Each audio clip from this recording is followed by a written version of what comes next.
Question है आपका 5 वर्ष पूर्व अशोक की माँ की आयु अशोक से तिगुनी है।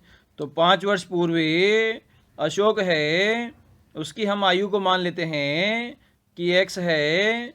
तो माँ की आयु कितनी हो जाएगी? यहाँ पर 3x हो जाएगी। आगे कहा गया है 5 वर्ष बाद अशोक से आयु में दुगनी बड़ी है। तो अशोक की 5 वर्ष बाद आयु कितनी हो जाएगी? यहाँ पर 5 वर्ष पहले x थी, तो x से हम वर्तमान में गए, 5 वर्ष आगे गए और उससे 5 वर्ष बाद में गए, तो 5 और 5 कितने हो जाएगी? 10 हो जाएगी। तो यहाँ पर x प्लस 10 हो जाएगी। अशोक की आयु और उसकी जो माँ है उसकी आयु कितनी हो जाएगी? उसका दुगना हो जाएगी।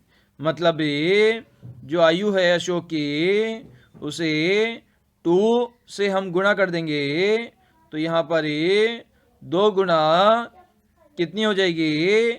यहाँ पर x प्लस 10 हो जाएगी और ये किसके बराबर हो जाएगी? ये 3x प्लस 10 के बराबर होगी। तो इस इक्वेशन को आपस में सोल्व करेंगे। तो 2 को x से गुणा किया तो 2x आ गया। इसी प्रकार 2 को 10 से गुणा किया 20 आ गया। इक्वल टू में आपका 3x प्लस 10 है। तो x की वैल्यू को इधर भेजेंगे, तो 3x में से 2x घटाएंगे तो x बचेगा।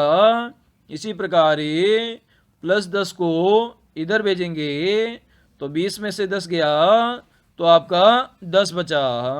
तो यहाँ पर x की वैल्यू हमारे पास में आ गई 10 वर्ष आ गई, जो कि अशोक की आयु है 5 वर्ष पूर्व। 5 वर्ष पूर्व कितनी आयु है? 10 वर्ष है, लेकिन अशोक की वर्तमान आयु आपसे पूछी गई है। तो वर्तमान में आने के लिए अशोक की आयु में 5 वर्ष और जोड़ देंगे, क्योंकि 5 वर्ष पूर्व में आयु 10 वर्ष थी। तो वर्तमान में 10 प्लस 5 15 वर्ष आपकी आयु हो जाएगी। और ये आपको ऑप्शन नंबर बी में गिवन है। तो दिए गए क्वेश्चन का हमारा बी आंसर हो जाएगा। क्वेश्चन है आपका जिसमें आपको यहाँ पर नंबर सीरीज गिवन है 703, 655, 607, 559, 511 और 463, और उसके आगे कौन सी संख्या आएगी ये आपको फाइंड आउट करना है दिए गए 4 ऑप्शन में से। तो इसे हम सोल्व करने की कोशिश करते हैं। तो सबसे पहले हम देखते हैं जो ये सीरीज आपकी गिवन है वो किस ऑर्डर में है? वो डिक्रीजिंग ऑर्डर में है। मतलब सबसे पहले बड़ी संख्या है, उससे छोटी है, उससे छोटी है, उससे छोटी है, ऐसे घटते हुए क्रम में है। तो संख्या हम लिख लेते हैं 703, उसके बाद में 655, उसके बाद में 607, उसके बाद में 559, उसके बाद में 511, उसके बाद में 463, और आगे वाली संख्या आपको फाइंड आउट करनी है। तो सबसे पहले हमें 703 में से 655 को घटाकर देखते हैं कि इनका अंतर कितना आता है। तो आपका अंतर आएगा 48 का अंतर आएगा। मतलब 655 में अगर 48 जोड़ दिया जाए तो आपको 703 प्राप्त हो जाएगा। कहने का मतलब है 703 में से हमने 48 को अगर घटाते हैं तो हमें 655 प्राप्त हो जाता है। इसी प्रकार से 655 में से हमें वापस 48 घटाते हैं तो आपको 607 प्राप्त हो जाएगा। इसी प्रकार से 607 में से आप वापस से 48 घटाओगे तो आपको 559 प्राप्त हो जाएगा। इसी प्रकार से 559 में से वापस 48 घटाओगे तो आपको 511 प्राप्त हो जाएगा। इसी प्रकार से 511 में से 48 घटाओगे तो आपको 463 प्राप्त हो जाएगा। इसी प्रकार से आगे 463 में से 48 अगर आप घटाओगे तो आपको कितना प्राप्त हो जाएगा? आपको यहाँ पर 415 प्राप्त हो जाएगा। कितना प्राप्त होगा? 415 प्राप्त होगा। जो कि आपको ऑप्शन नंबर 3 में गिवन है। तो ऑप्शन नंबर 3 हमारा इस क्वेश्चन का आंसर हो जाएगा। है आपका लुप्त अंक ज्ञात कीजिए। तो इसके लिए आपको यहाँ पर 3/3 की एक टेबल गिवन है, जिसमें आपका एक नंबर मिसिंग है। ये मिसिंग नंबर आपको फाइंड आउट करना है दिए गए 4 ऑप्शन में से। तो यहाँ पर आपने देखा जो आपका थर्ड वाला कॉलम है उसके नंबर यहाँ पर बड़े हैं फर्स्ट और सेकंड कॉलम से। तो आपका ऑपरेशन कैसे लगेगा, लेफ्ट टू राइट लगेगा, मतलब छोटे नंबर से बड़े नंबर की ओर ऑपरेशन लगेगा। तो सबसे पहले आपको यहाँ पर फर्स्ट रो की हम बात करते हैं।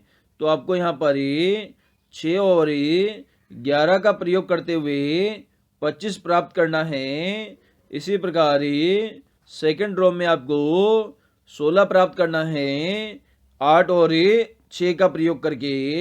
जो ऑपरेशन आप फर्स्ट और सेकंड रो में लगाओगे सिमिलर ऑपरेशन आपको थर्ड रो में लगाना है और क्वेश्चन चिन्ह का मान प्राप्त करना है। तो सबसे पहले हम यहाँ पर देखते हैं 25 प्राप्त करना है 11 और 6 का प्रयोग करके।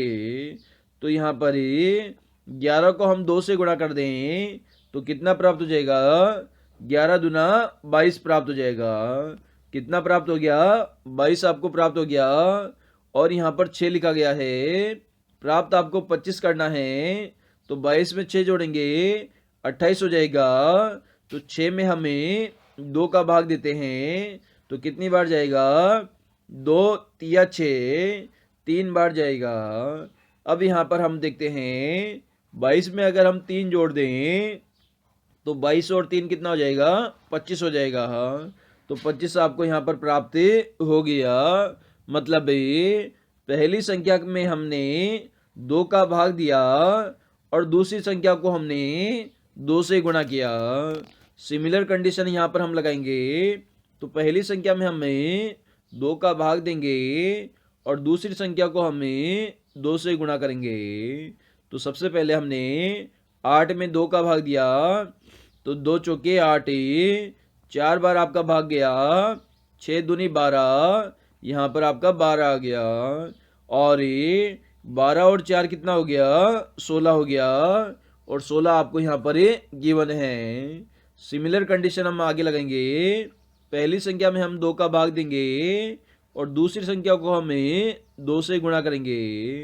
तो यहाँ पर आपने देखा 2 का भाग देंगे 12 में तो 2 छिकी 12 प्लस 5 दूनी 10। तो यहाँ पर 10 और 6 कितना हो जाएगा, 16 हो जाएगा। मतलब क्वेश्चन चिन्ह का मान कितना प्राप्त हो गया, 16 हमें प्राप्त हो गया। और ये आपको ऑप्शन नंबर बी में गिवन है। तो दिए गए क्वेश्चन का हमारा बी आंसर हो जाएगा। क्वेश्चन है आपका, जिस प्रकार शेर मांद में रहता है उसी प्रकार खरगोश कहाँ रहता है, ये आपको यहाँ पर फाइंड आउट करना है। तो खरगोश कहाँ रहता है, छेद में रहता है, नहीं, गड्ढे में नहीं, खाई में नहीं। तो खरगोश कहाँ रहता है, तो खरगोश आपका बिल में रहता है। तो ऑप्शन नंबर सी यहाँ पर हमारा करेक्ट आंसर हो जाएगा।